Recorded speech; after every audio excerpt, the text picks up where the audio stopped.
बिस्मिल्लाहिर्रहमानिर्रहीम। आज का जो हमारा सेशन है वो लर्न एंड ग्रो एकेडमी के जो है प्लेटफॉर्म से होने जा रहा है और इसके साथ हमारी कोलैबोरेशन है डॉक्टर मोहम्मद जावेद इकबाल साहब के साथ, जो कि सियालकोट यूनिवर्सिटी में हेड ऑफ डिपार्टमेंट है, बायोटेक्नोलॉजी डिपार्टमेंट के। डॉक्टर मोहम्मद जावेद इकबाल साहब जो हैं, जैसा अभी आपको बताया, वो पीएचडी बायोटेक्नोलॉजी में हैं और हेड ऑफ डिपार्टमेंट है biotechnology department university of Sialkot के। और मेरा नाम मोहम्मद नुमान है, मैं पीएचडी स्कॉलर हूँ बायोकेमिस्ट्री में और मैं रिसर्च ऑफिसर हूँ और साथ में मैं रन कर रहा हूँ लर्न एंड ग्रो एकेडमी। तो मैं आप सब लोगों को वेलकम कहता हूँ इस इंट्रोडक्टरी सेशन में, जिसका नाम है writing in science a complete guide to getting publish. तो सबसे पहले हम ये देखेंगे कि इसके आउटकम्स क्या होंगे। तो आप लोग जो है इस काबिल हो जाएंगे कि आप हाइपोथेसिस बना सकें और रीथिंकिंग कर सकें, कलेक्ट कर लें डाटा और उसकी मैनेजमेंट जो है इसके बारे में आप लोग काफ़ी इन्फॉर्मेशन हासिल कर सकेंगे। और इसके साथ आप लोग इस काबिल हो जाएंगे कि आप जो है वो आसानी के साथ राइटअप जो है अपना शुरू कर सकते हैं। इसके बाद आप बहुत सारे लोगों को ये मसाइल पेश आते हैं कि वो रेफरेंसेस को कैसे मैनेज करें, तो ये भी आपको करने आ जाएंगे। या इसके लिए कम अज़ कम मैं आप लोगों को मुख्तलिफ़ किस्म के जो है वो तरीके बता दूंगा कि आप इन्हें किस तरीके से मैनेज कर सकते हैं, कौन से सॉफ्टवेयर्स हैं। इसके अलावा आप लोगों को पता चल जाएगा कि रिव्यू प्रोसेस क्या होता है और पब्लिशिंग प्रोसेस बेसिकली किन स्टेप्स से गुजरता है। और उसके बाद आप लोगों को डॉक्टर मोहम्मद जावेद इकबाल साहब जो है वो बहुत ज़्यादा डिटेल में तो नहीं, क्योंकि टाइम थोड़ा होगा, लेकिन वो ब्रीफली आपको समझाएंगे कि पब्लिकेशंस का आपके करियर में क्या फ़ायदा है और आप अपनी सीवी को किस तरीके से बिल्ड कर सकते हैं थ्रू पब्लिकेशंस या रिसर्च। इसके बाद हम लोग देखते हैं कि इस कोर्स के अंदर आप लोग क्या सीखेंगे।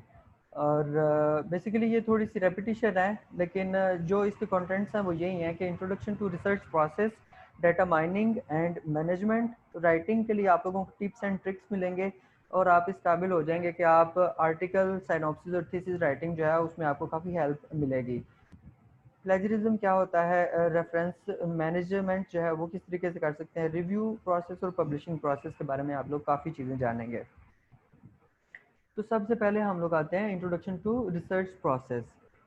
रिसर्च प्रोसेस बेसिकली अगर हम लोग देखें साइंस क्या है, तो साइंस का आप लोगों को पता है कि ये एक सिस्टमेटिक स्टडी है जिसमें हम लोग ऑब्जर्व करते हैं, हाइपोथेसिस बनाते हैं, एक्सपेरिमेंट करते हैं और एक्सपेरिमेंट के नतीजे में हमारे पास जो डाटा आता है, जो रिजल्ट्स आते हैं, हम उन चीज़ों को एनालिसिस उसका करते हैं और उसके बाद कंक्लूड करते हैं। और कंक्लूजन से हमें पता चलता है कि जो हमने हाइपोथेसिस बनाया था क्या वो ठीक है। अगर वो ठीक होता है तो हम उसकी फर्दर टेस्टिंग करते हैं कि क्या हम इसे थियरी या लॉ बना सकते हैं। और अगर जो हमने कंक्लूड किया है अगर वो सारा रॉन्ग है, गलत है, तो उसके नतीजे में क्या होगा कि हाइपोथेसिस हमें नया बनाना पड़ेगा। तो मेरे ख्याल से मुझे ये सब चीज़ें, ये बहुत ही बेसिक हैं, ये बहुत ज़्यादा चीज़ें एक्सप्लेन करने की ज़रूरत नहीं है। लेकिन हम लोग देख सकते हैं कि ऑब्जर्वेशन जो है वो हम लोग अपनी 5 सेंसेस से करते हैं। जी, देख सकते हैं, सूंघ सकते हैं, टच कर सकते हैं, टेस्ट कर सकते हैं और बोल सकते हैं। और इसके अलावा जो है हम लोग जो है ऑब्जर्वेशन मीन्स के फ़र्ज़ करें आपके पास एक ब्लैक बोर्ड है या एक वाइट बोर्ड का मार्कर है, तो आप देखेंगे ऑब्जर्वेशन में कि इसका कलर कैसा है, ये गोल है, इसकी मोटाई कितनी है, इसकी लंबाई कितनी है। तो ये सारी चीज़ें जो हैं हम लोग जो है ऑब्जर्वेशन में आते हैं। तो ये अब इसकी लंबाई डिजिट्स में, ये गोल है, इसकी गोलाई, ये जो है ये एक टाइप ऑफ डाटा है कि ये ये गोल है, लंबा है या मोटा है। ठीक है। अब ऑब्जर्वेशन जो आपने की है वो कोई ना कोई प्रॉब्लम भी हो सकती है और ये किसी चीज़ के बारे में आप लोग जो है वो सोच समझ भी सकते हैं। मीन्स कि आप कैंसर जो है उसको अगर स्टडी करना चाहते हैं तो उसकी जो फिजियोलॉजी है उसको आप ऑब्जर्व कर सकते हैं। तो उससे जो आप की ऑब्जर्वेशन है उसकी बेस पे आप क्या करेंगे, हाइपोथेसिस बनाएंगे। और जो आपका हाइपोथेसिस होगा वो बेसिकली एक स्टेटमेंट होती है जो पॉसिबल है, जिसके 50% चांसेस हैं कि वो ठीक हो और 50% चांसेस होते हैं कि वो गलत भी हो सकता है। तो अब ये 50% चांसेस को हम लोग चेक करने के लिए क्या करते हैं कि उसके लिए एक्सपेरिमेंट डिज़ाइन करते हैं। ताकि हमें पता चल सके कि ये जो हाइपोथेसिस है क्या ये दुरुस्त है या गलत है। तो जब हम वो एक्सपेरिमेंट करते हैं तो एक्सपेरिमेंट जो है वो सिंगल एक्सपेरिमेंट भी हो सकता है और सीरीज ऑफ एक्सपेरिमेंट्स भी हो सकते हैं। और सीरीज ऑफ एक्सपेरिमेंट्स जब हम लोग करते हैं तो इसको हम मटेरियल मेथडोलॉजी का नाम दे देते हैं। तो उसके नतीजे में एक्सपेरिमेंट जब हम करेंगे तो उसका कोई ना कोई रिजल्ट आपके पास आएगा, कोई डाटा आएगा। वो कैटेगोरिकल भी हो सकता है, वो न्यूमेरिकल भी हो सकता है, वो पिक्टोरियल भी हो सकता है, किसी किस्म का भी डाटा हो सकता है। आप जब तक उस डाटा को एनालाइज नहीं करते, उसका एनालिसिस नहीं करते, तो आप उससे किसी किस्म का जो है वो कंक्लूजन नहीं ले पाते। तो आप एक कंक्लूजन पे आएंगे। आपके कंक्लूजन जो हैं अगर आपके हाइपोथेसिस को सपोर्ट कर रहे हैं तो इसका मतलब है कि वो हाइपोथेसिस ठीक है। और अगर हमारे कंक्लूजन जो हैं वो उसको सपोर्ट नहीं कर रहे आपके हाइपोथेसिस को, तो वो क्या हो जाएगा, रॉन्ग साबित हो जाएगा और हम लोग न्यू हाइपोथेसिस बनाएंगे। तो ये एक ओवरऑल मैंने जनरल सा ओवरव्यू दिया है आपको रिसर्च प्रोसेस का। कि ना डिफरेंट स्टडी टाइप्स होती हैं, कुछ ऑब्जर्वेशनल स्टडीज़ हो सकती हैं और कुछ एक्सपेरिमेंटल स्टडीज़ हो सकती हैं। अब ऑब्जर्वेशनल स्टडीज़ जो हैं इनमें मोस्टली हम लोग जो है वो स्टेटिस्टिकल स्टडीज़ करते हैं और इसमें क्लिनिकल ट्रायल्स भी हो सकते हैं। और क्लिनिकल ट्रायल्स के अंदर जो है वो हम लोग एक्सपेरिमेंट्स भी जो है वो साथ साथ लेके जा सकते हैं। लेकिन ऑब्जर्वेशनल में मोस्टली सर्वे स्टडीज़ भी आ जाती हैं। तो केस कंट्रोल स्टडी में आ जाता है कि हम लोग दो ग्रुप्स रखते हैं, एक केस का होता है जिसमें बीमारी हो सकती है और दूसरा कंट्रोल का, ऐसे लोग या ऐसे जानदार जिनको बीमारी नहीं है। दूसरे नंबर पे केस सीरीज हो सकते हैं। तीसरे नंबर पे है cross sectional study. Cross sectional study means के हम लोग एक स्पेसिफिक टाइम पे एक स्पेसिफिक जगह पे एक पॉपुलेशन की स्टडी करते हैं और वो कंप्लीट पॉपुलेशन की स्टडी नहीं होती। उसमें हम लोग कुछ लोगों को सेलेक्ट करते हैं और वो कुछ लोग जो है वो मुख्तलिफ टेक्निक की मदद से सिलेक्ट किए जा सकते हैं, रैंडमली भी सिलेक्ट किए जा सकते हैं, स्ट्रेटिफाइड जो है उनकी सिलेक्शन भी हो सकती है और स्कीमेटिक सिलेक्शन भी हो सकती है। इसके अलावा चौथे नंबर पे आता है कोहॉर्ट। कोहॉर्ट में ये होता है कि हम लोग स्टडी करना शुरू जब करते हैं तो उसमें हम लोग पहले कुछ लोगों को रिक्रूट कर लेते हैं। रिक्रूट करने के बाद हम लोग या तो उनकी मेडिकल हिस्ट्री लेते हैं या फिर उनको फॉलो करते हैं 1 साल 2 साल 3 साल और उनकी इंटरवेंशन जो है उसको भी चेक करते हैं। तो ये जो है हमारे पास ऑब्जर्वेशनल स्टडीज़ के केसेस हैं जो कि 4 हैं। इसके बाद हम आ जाते हैं एक्सपेरिमेंटल स्टडीज़ की तरफ, जिनमें सेल्फ कंट्रोल, एक्सटर्नल कंट्रोल और अनकंट्रोल्ड ट्रायल्स होते हैं। और इनमें बेसिकली जो है ये क्लिनिकल ट्रायल्स भी हो सकते हैं। क्लिनिकल ट्रायल हम कहते हैं जिसमें जो है वो ह्यूमंस को रिक्रूट किया जाता है और उनसे कंसेंट लेते हैं कि आप लोग इस स्टडी में शामिल होना चाहते हैं या नहीं। तो इसके बाद जो है स्टडी टाइप्स में हमारे पास केस कंट्रोल जो स्टडी है, इसमें हम लोग ये स्टडी कर सकते हैं कि कुछ लोगों के अंदर डिजीज़ प्रेजेंट है, कुछ लोगों के अंदर नहीं, और ये एक्सपोज भी हो सकते हैं और नॉट एक्सपोज भी हो सकते हैं। इसके बाद जब हम बात करते हैं कोहॉर्ट की, तो ये मैंने एक उसकी एग्जांपल रखी है। कोहॉर्ट जो है ये 2 किस्म का हो सकता है, एक रिट्रोस्पेक्टिव और इसकी डायरेक्शन जो है वो डिफरेंट होती है। ये हम बैकवर्ड जाते हैं, मतलब एक तारीख है, फर्ज करें 15 तारीख को मैंने लोगों को रिक्रूट किया, ठीक है, और मैं उनसे उनके पिछले 2 साल का डाटा लेता हूँ जिसमें डिजीज़ प्रेजेंट है या एब्सेंट है, वो किसी ख़ास कह लें कि रिस्क फैक्टर से एक्सपोज थे या नहीं थे, ठीक है। तो ये जो डाटा हम लोग रिक्रूटमेंट के से पहले उनकी जो मेडिकल हिस्ट्री है या डिजीज़ हिस्ट्री है वो लेते हैं, उस स्टडी को हम लोग कहते हैं रिट्रोस्पेक्टिव स्टडी। और ऐसी स्टडी जिसमें हम लोग जो है उसकी डायरेक्शन जो है वो रिट्रोस्पेक्टिव के ऑपोजिट होती है, जिसको हम प्रोस्पेक्टिव स्टडी कहते हैं। और जो प्रोस्पेक्टिव स्टडी है या कोहॉर्ट है, इसमें हम क्या करते हैं कि 1 तारीख फर्ज करें 15 तारीख को ही मैंने इनको रिक्रूट किया है, तो इसके बाद मैं इन्हें कहता हूँ कि आप लोगों की मेडिकल हिस्ट्री को मैं नहीं देखूंगा, लेकिन आज से जो भी आप लोग चीज़ लेंगे, आपके जो भी रिजल्ट्स आएंगे, उन तमाम रिजल्ट्स का हम रिकॉर्ड रखते जाएंगे और अगले 1 साल 2 साल 3 साल तक आप लोग उसे फॉलो अप करते हैं। और फॉलो अप करने के बाद आपके पास जो डाटा आएगा आप उसका एनालिसिस करेंगे। तो ऐसी स्टडी को हम क्या कहते हैं, प्रोस्पेक्टिव स्टडी कहते हैं। और ये मेनली ये जो स्टडीज़ हैं ये क्लिनिकल ट्रायल्स पर मुश्तमिल होती हैं या फिर इस पर एनिमल ट्रायल्स भी किए जाते हैं मोस्टली।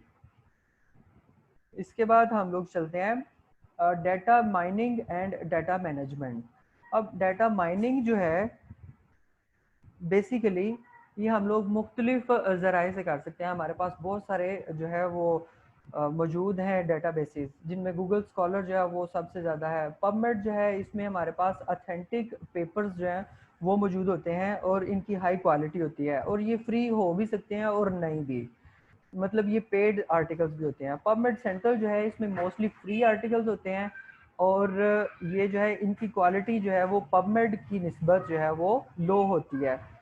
और इसके अलावा जो है ये एल्सवेयर, साइंस डायरेक्ट, ये जो है वो ये पब्लिशर्स हैं। इसी तरह नेचर और विलेज हैं, ये भी पब्लिशर्स हैं। आप इनकी वेबसाइट्स पर जाकर भी डाटा जो है उसको जो रिसर्च आर्टिकल्स हैं, रिव्यू आर्टिकल्स हैं, केस कंट्रोल स्टडीज़ हैं, क्लिनिकल ट्रायल्स हैं, एनिमल स्टडीज़ हैं, सिस्टमेटिक रिव्यूज़ या मेटा एनालिसिस, जितने भी ये रिव्यूज़ हैं वो सारे वहाँ से ले सकते हैं। रिसर्च गेट बेसिकली एक साइंटिस्ट की सोशल जो है वो वेबसाइट है, जिसमें तमाम साइंटिस्ट जो हैं ऑल ओवर द वर्ल्ड जो है वो इसको ज्वाइन करते हैं, और यहाँ पर अपनी रिसर्च में जो उन लोगों को मुश्किलात पेश आ रही होती हैं वो उन तमाम मुश्किलात का उनके बारे में क्वेश्चन करते हैं, और जो उनसे रेलिवेंट साइंटिस्ट होते हैं वो उनको उनके सॉल्यूशंस बताते हैं, या फिर वो अपने पेपर्स जो हैं जो अपनी पब्लिकेशन है वहाँ पर शेयर करते हैं, ताकि साइंटिफिक कम्युनिटी में जो है वो लिटरेचर पहुँचता रहे। तो हम लोग जो है इन तमाम डेटाबेसेस से डाटा को जो है वो माइन कर सकते हैं। इसके बाद जो है डाटा जो है वो किस किस्म का हो सकता है, जो हम ये रिसर्च आर्टिकल्स में, रिव्यू पेपर्स में, सिस्टमैटिक रिव्यूज़ में या मेटा एनालिसिस में, ये जितना भी डाटा हम पब्लिश करते हैं वो किस किस्म का हो सकता है। तो डाटा टाइप्स जो है वो हम देखते हैं, ये मेनली दो किस्म का हो सकता है, कैटेगोरिकल या नॉमिनल, न्यूमेरिकल। कैटेगोरिकल जो है इसमें नॉमिनल भी हो सकता है। नॉमिनल बेसिकली ऑर्डरलेस होता है, जिसमें हम लोग ये कह सकते हैं कि जेंडर होगा, ठीक है, यस और नो हो सकता है। तो ये नॉमिनल होता है डेटा। इसी तरह ऑर्डिनल डेटा होता है जिसमें ऑर्डर होता है, जैसे लेवल ऑफ सेटिस्फेक्शन है या अग्रीमेंट होता है कि I am less agree, I am strongly agree, I am not agree, या फिर कह लें कि सम वट एग्री। तो ये जो है इसकी ऑर्डर्स बन जाते हैं। तो ये कैटेगोरिकल, ऑर्डिनल कैटेगोरिकल डाटा होता है ये। इसी तरह न्यूमेरिकल डाटा भी होता है जिसमें इंटरवल्स होते हैं, उसकी एक टाइप है। इसमें क्या है कि एक ख़ास इंटरवल के बाद जो है वो डाटा सेट्स जो हैं वो बार बार आते हैं। इसी तरह जो है वो डाटा सेट्स जो हैं वो रेशो पर भी मुश्तमिल होते हैं। और इसके अलावा जो न्यूमेरिकल डाटा होता है ये कंटिन्यूस भी होता है, जिसमें हम 1.1, 1.2, 3, 4, 5, 1.1 इस तरह जो है वो कंटिन्यूस डाटा चलता रहता है। और कुछ डाटा जो है वो न्यूमेरिकल में डिस्क्रीट भी होता है, जिसको हम कहते हैं कि मतलब 1, 2, 3, 4, 5, इसमें 1.1, 1.2 नहीं होता। और डाटा जो है हम लोग इसको मैनेज किस तरीके से करते हैं, हमारे पास एक डाटा आ गया है तो हमने उसको प्रेजेंट करना है। तो प्रेजेंट के लिए सबसे बेहतर तरीके ये होते हैं कि हम लोग उसको या तो ग्राफ में, बार चार्ट में, और इसके अलावा जो स्कैटर प्लॉट्स होते हैं, पाई चार्ट्स होते हैं, इनके अंदर जो है उनको मैनेज करके रखें। और ये ह्यूज अमाउंट ऑफ डाटा को हम लोग जो है वो समराइज करके, तो ये बॉक्स एंड विक्सर में भी हम लोग जाहिर कर सकते हैं। ये आपको नज़र आ रहा है, ये बॉक्सेस हैं और ये विक्सर है। तो ये बॉक्स एंड विक्सर प्लॉट है। ये बेसिकली बार चार्ट्स हैं जिसमें बार्स की मदद से हम लोग देख सकते हैं, और ये इसमें काउंट भी कर सकते हैं हम लोग। इसके अलावा जो है ये स्कैटर प्लॉट है, ये हमें बताता है कि एक हमारे पास वेरिएबल है और एक जो है वो एक डिपेंडेंट होता है और एक इंडिपेंडेंट होता है, जिसमें हम लोग ये चेक करते हैं कि एक चीज़ अगर बढ़ रही है तो उसका दूसरे पर क्या इफेक्ट होता है। तो इस तरह के डाटा को हम लोग जब प्रेजेंट करते हैं तो वो एक स्कैटर प्लॉट में आता है। इसी तरह पाई चार्ट जो है वो हमें पोर्शंस बताता है कि इतने परसेंट जो है टोटल पॉपुलेशन में इतने परसेंट ये डाटा है, इतने परसेंट ये डाटा है। तो हम लोग जो है वो graph, charts, tables, pie charts, scatter plots की ज़रूरत में हम अपने डाटा को मैनेज कर सकते हैं। इसके अलावा जब हम आते हैं राइटिंग की तरफ, राइटिंग बेसिकली 3 पार्ट्स होते हैं, इसके 3 फेजेस होते हैं। पहला फेज़ है इसका pre writing phase. Pre writing phase के अंदर बहुत सारी चीज़ें आ जाती हैं, और ये सारी चीज़ें जो हैं बेसिकली मैं आपको यहाँ पर एक चीज़ रिकमेंड करूँगा, वो ये है कि हम लोग ये एक इंट्रोडक्टरी आपके पास सेशन है, और ये जो इंट्रोडक्टरी सेशन है इसके अंदर हम लोग आपको सारी चीज़ें जो हैं वो डिटेल के साथ नहीं बता सकते। तो हमने ना आपके लिए एक कंप्लीट कोर्स जो है वो डिज़ाइन किया हुआ है जो कि 15 दिन का है। और उस 15 दिन के कोर्स में आप लोग इस काबिल हो जाएंगे कि आप एक पब्लिकेशन निकाल सकते हैं।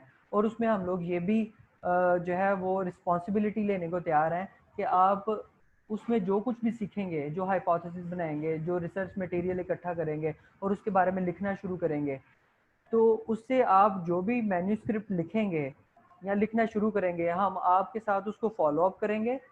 और फॉलो अप करने के साथ साथ जब तक आपका वो पब्लिश नहीं हो जाता, हम आपके साथ इन टच रहेंगे। तो वो कोर्स जो है उसकी रजिस्ट्रेशन जो है वो इंशाल्लाह 9-10 तारीख के बाद हम लोग ओपन करेंगे। फ़िलहाल मैं आप लोगों को इसमें जो है वो जनरली बता देता हूँ कि राइटिंग बेसिकली होती क्या है। इसमें हम लोग पहला स्टेप देख रहे हैं, प्री राइटिंग स्टेप है। प्री राइटिंग स्टेप में हम लोग क्या देखते हैं कि पहले हमने डाटा को कलेक्ट करना होता है और सोचना होता है कि हमने पेपर कौन से डाउनलोड करने हैं और किस तरीके से डाउनलोड करने हैं। इसके बाद हम लोग ये देखते हैं कि हमने कंटेंट लिस्ट बनानी होती है। जब ये तीनों काम हम कर लेते हैं तो उसके बाद हम जो है वो बेसिकली राइटिंग फेज़ की तरफ आ जाते हैं। और बहुत सारे साइंटिस्ट जो है वो प्री राइटिंग फेज़ को कहते हैं कि आपने अगर राइटिंग में 100% जो आपका टाइम है उसमें से आपने 50% टाइम प्री राइटिंग को देना है, 20% टाइम राइटिंग को देना है और 30% टाइम जो है वो पोस्ट राइटिंग को देना है, या जिसको हम रिवीजन कहते हैं उसको देना है। तो राइटिंग बेसिकली क्या होती है, जो डाटा आपने कलेक्ट किया है आपने उससे डाटा को लिखते जाना है और उसके बाद आपने फाइनल एक फर्स्ट ड्राफ्ट बना लेना है। और वो फर्स्ट ड्राफ्ट जो है उसकी बाद में आपने रिवीजन करनी है। और जो आपने वो 30% टाइम जो दिया हुआ है वो रिवीजन को आपने देना है। इसके बाद हम लोग आ जाते हैं कि साइनॉप्सिस, थीसिस और आर्टिकल राइटिंग में क्या फ़र्क है। मेरे पास बहुत थोड़ा सा टाइम है, इसके बारे में आपको डॉक्टर जावेद इकबाल साहब जो हैं वो बहुत ज़्यादा डिटेल में बता सकते हैं।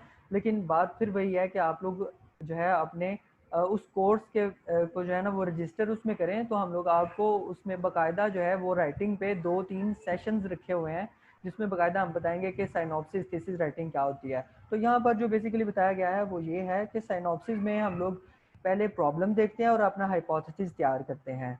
और ये प्रॉब्लम और हाइपोथेसिस जो है ये मैक्सिमम 3 to 4 पेजेस का हो सकता है। इसके बाद हम लोगों ने स्कीम ऑफ स्टडी बतानी होती है। और स्कीम ऑफ स्टडी में हम ये नहीं बताते कि हम लोग जो है ये वाला एक्सपेरिमेंट करेंगे और इस एक्सपेरिमेंट को हम इस साइंटिस्ट के मुताबिक करेंगे और उसने उसकी सारा प्रोटोकॉल हम साथ में लिखेंगे। सिनॉप्सिस में ऐसे नहीं होता। सिनॉप्सिस में हम लोग सिर्फ ये लिखेंगे कि हमने ये वाला एक्सपेरिमेंट करना है। फर्ज करें कि हमने ग्लूकोज जो है उसकी मेजरमेंट करनी है फॉर द डिटेक्शन ऑफ या डायग्नोसिस ऑफ डायबिटीज़। तो हम लोग जो है इसके लिए टेस्ट करेंगे कौन कौन से, एक तो ओरल ग्लूकोज टॉलरेंस भी हो सकती है, तो हम जस्ट ये लिखेंगे कि हम लोग ओरल ग्लूकोज टॉलरेंस टेस्ट करेंगे।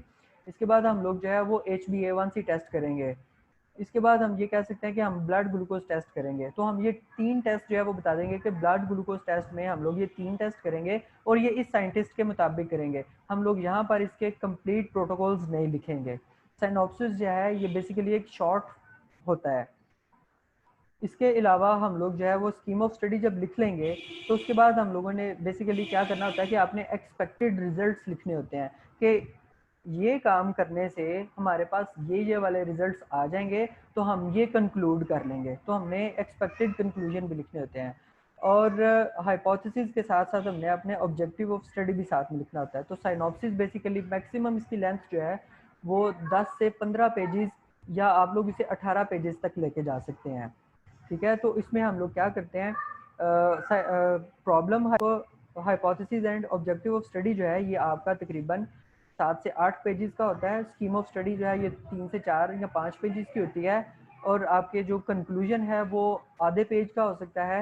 और इसके बाद आपने जो रेफरेंसेस जहाँ से आपने सारा ये डाटा लिया हुआ है वो वहाँ आखिर पे आपने रेफरेंसेस लिखने होते हैं, वो 3 से 4 पेजेस के भी हो सकते हैं। तो ये इसकी टोटल लेंथ जो है वो तकरीबन बन जाती है 10 से 18 पेजेस के करीब। थीसिस जो है ये थोड़ा सा एक लेंथी चीज़ होती है। इसमें हमने एक डिटेल लिखनी होती है जिसमें हम इंट्रोडक्शन होता है हमारे पास। इंट्रोडक्शन में प्रॉब्लम, हाइपोथेसिस और ऑब्जेक्टिव ऑफ स्टडी होते हैं। और ये तकरीबन 8 से 10 पेजेस के हो सकता है। मटेरियल मेथडोलॉजी जो है वो आपकी जितनी लंबी है वो आप पर डिपेंड करता है। 5 सफ़े 10 सफ़े हो सकते हैं।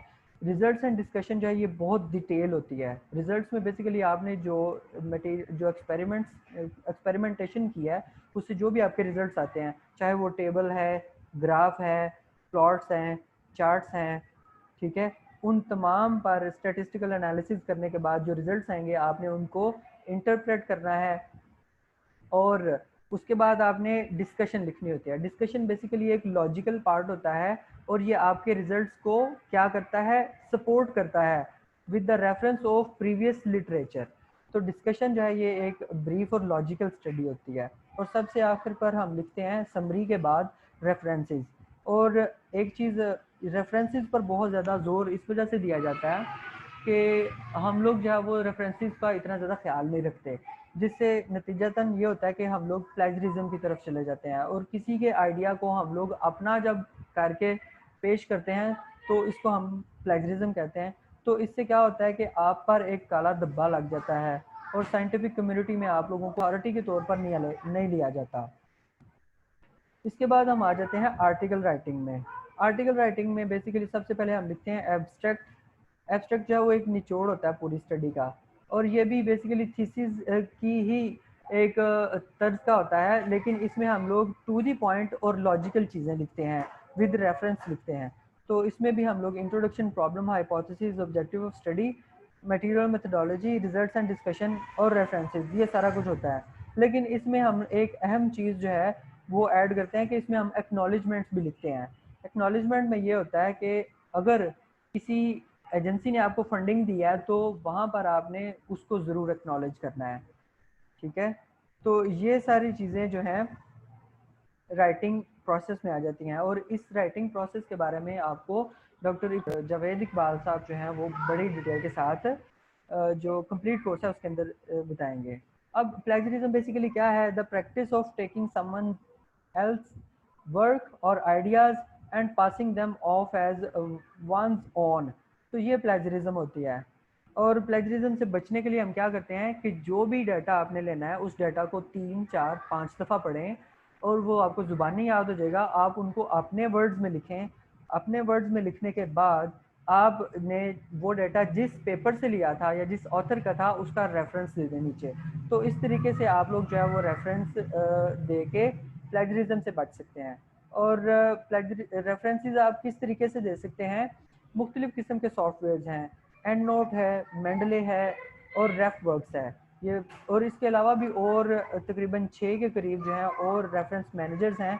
तो उनके बारे में जो है वो मैंने मुख्तलिफ़ किस्म की वीडियोस बनाई हुई हैं, और इसी नाम से लर्न एंड ग्रो अकेडमी के नाम से ही मेरा यूट्यूब चैनल है, उस पर मैंने वीडियोस बनाई हुई हैं कि एंड नोट को किस तरीके से हमने यूज़ करना है, साइटेशन कैसे देनी है, रेफरेंसेस किस तरीके से एडिट करने हैं। तो ये सारी चीज़ें मैंने उसके अंदर जो है एक्सप्लेन की हुई हैं। तो आप लोग लर्न एंड ग्रो अकेडमी का जो यूट्यूब चैनल है वो भी विजिट कर सकते हैं। इसके अलावा हम लोग आ जाते हैं रिव्यू प्रोसेस की तरफ। तो जब आप एक फाइनल जो है एक अपना ड्राफ्ट लिख लेंगे अपनी तरफ से, जिसको हम इनिशियल ड्राफ्ट कहेंगे, तो उसमें आप लोग क्या करेंगे, 1 2 दिन उसे रहने दें, उसे ना पढ़ें, अपने दिमाग को रिलैक्स करें, डाइजेस्ट करने दें। उसके बाद 1 2 दिन बाद आप प्रूफ रीडिंग करें, जिसमें ग्रामर की, पंक्चुएशन की मिस्टेक्स निकालें, सेंटेंस स्ट्रक्चर की मिस्टेक्स निकालें और स्पेलिंग मिस्टेक्स निकालें, ठीक है। और जब आप लोग ये एक दफ़ा खुद कर लें तो उसके बाद आप जो है ये रिव्यू करने के लिए दूसरों को दें, जो कि आपका इंस्ट्रक्टर भी हो सकता है, आपका कोलैबोरेटर भी हो सकता है और आपका कोई दोस्त भी हो सकता है। वो आपने दोस्त वो सेलेक्ट करना है जो हमेशा आपकी तारीफ ना करता हो, या जिसके साथ आप जो है वो फिजिकल रिलेशन में हो, मीन्स कि आपका स्पाउस, आपकी बेगम हो या आपका शोहर हो। आपने उनको कभी भी ये रिव्यू के लिए नहीं देना, क्योंकि वो आपकी बेजा तारीफ करेंगे कि वाह आपने बहुत अच्छा लिखा है, इसमें बायसनेस आ जाएगी, तो आपका जो वो रिव्यू प्रोसेस है वो कंप्रोमाइज़ हो जाएगा। तो इसलिए आप जो है वो अपने इंस्ट्रक्टर को, कोलैबोरेटर को या किसी ऐसे फ्रेंड को जो किसी और फील्ड का है और इस चीज़ को समझता है, आप कोशिश करेंगे किसी इंग्लिश डिपार्टमेंट के बंदे को ये दे दे रिव्यू करने के लिए, जिससे आपकी काफ़ी ज़्यादा मुश्किलात जो हैं, जो ग्रामर के हवाले से होंगी, सेंटेंस स्ट्रक्चर टाइपोज की वजह से होंगी, वो ख़त्म हो जाएंगी। इसके अलावा पब्लिशिंग प्रोसेस बेसिकली क्या होता है, ये एक काफ़ी लेंथी प्रोसेस है। इसमें 3 महीने से लेके 1 साल भी लग जाता है। तो इसमें ये बहुत सब्र आजमा प्रोसेस होता है। तो इसमें हम लोग क्या करते हैं, सबसे पहले हमने एक जर्नल को फाइंड करना होता है। तो जर्नल को फाइंड करने के लिए ये बहुत सारे जो है वो जर्नल फाइंडर दिए हुए हैं। स्प्रिंगर ने अपना जर्नल फाइंडर दिया हुआ है और एल्सवेयर ने अपना जो है वो जर्नल फाइंडर दिया हुआ है। इसी तरीके से जेन के नाम से है। ये सारे जो है ये जर्नल फाइंडर होते हैं। बेसिकली क्या करते हैं, हम वहाँ पर जाकर अपना जो हमने एब्स्ट्रैक्ट लिखा हुआ है वो एब्स्ट्रैक्ट पेस्ट करते हैं, कीवर्ड्स लिखते हैं और अपनी स्टडी का टाइटल लिखते हैं और हम वहाँ पर सबमिट करते हैं। तो वो क्या करता है कि हमारे पास एक कंप्लीट लिस्ट जो हमारे एब्स्ट्रैक्ट से रिलेटेड जर्नल्स हैं वो उनकी लिस्ट दे देता है और उस लिस्ट के अंदर वो ये चीज़ें बताता है कि इसका इम्पैक्ट फैक्टर इतना है, ये इतनी देर में रिव्यू प्रोसेस करता है, इसकी फ़ीस इतनी है या ये फ्री है और इसमें आपके जो पेपर है इसकी एक्सेप्टेंस के चांसेस कितने हैं, ये सारी चीज़ें बताई हुई होती हैं। तो आप वहाँ से एनालिसिस करके अपने मतलूबा जर्नल को जो है, अप्रोप्रिएट जर्नल को जो है वो सेलेक्ट कर सकते हैं। अगर आपने एक जर्नल जो है वो सिलेक्ट कर लिया है या करना चाहते हैं तो उसके लिए कौन सी 3 से 4 जो है वो खसूसियात हैं जिनकी बेस पर आप जर्नल जो है उसको सेलेक्ट कर सकते हैं। और वो ये है कि सबसे पहले आप उसका स्कोप पढ़ें, जनरल डिस्क्रिप्शन पढ़ें, एरिया ऑफ उसका रिसर्च देखें कि वो किस किस्म की रिसर्च को पब्लिश कर रहा है, ठीक है। उसके बाद आपने उसका इम्पैक्ट फैक्टर देखना है, क्या वो ज़ीरो इम्पैक्ट फैक्टर में तो नहीं है या उसका बहुत ही लो इम्पैक्ट फैक्टर तो नहीं है या बहुत ही हाई इम्पैक्ट फैक्टर तो नहीं है।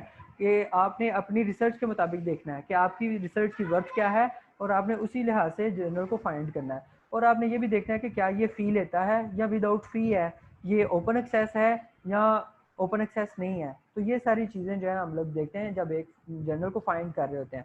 जब आपने एक दफ़ा जर्नल को फाइंड कर लिया तो आप ऑथर गाइडलाइन पढ़ेंगे, उसकी ऑथर गाइडलाइन पढ़ने के बाद उसको फॉर्मेट करेंगे।